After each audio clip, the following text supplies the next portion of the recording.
question the scribe asks Jesus is one that everyone, all the religious, were trying to understand. What is the most important thing? And so Jesus answers with the response that everybody would expect. They say it every day.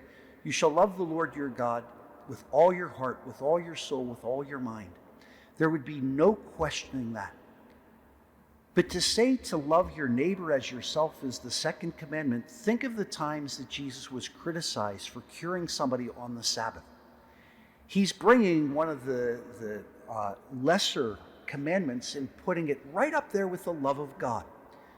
So when he answers, he says that our love of God is also expressed in our love for neighbor, and this is the whole basis of the law. In these first 3 weeks of Lent, we have our gospel readings, but the gospels are always from Matthew, Mark, and Luke. And they point to the quality of our discipleship.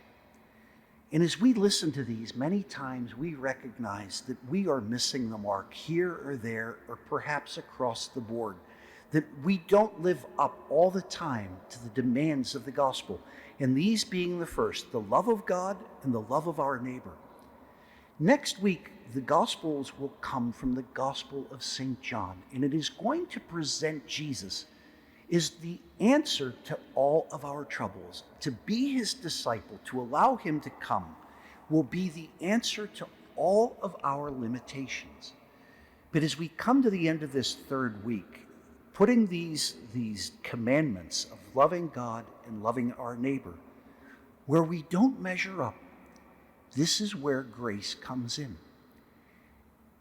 If our love of God is the thing that is falling short, the church offers prayer to strengthen our relationship with God.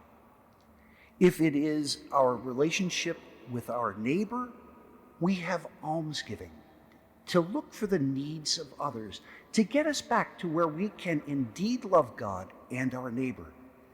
And if things are those that stand in our way of developing either, we have fasting in so many different ways.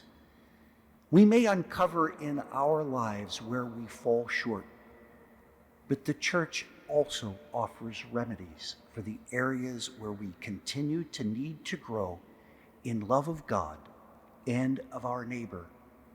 In this great season of Lent is the time to allow them to come home to transform our heart.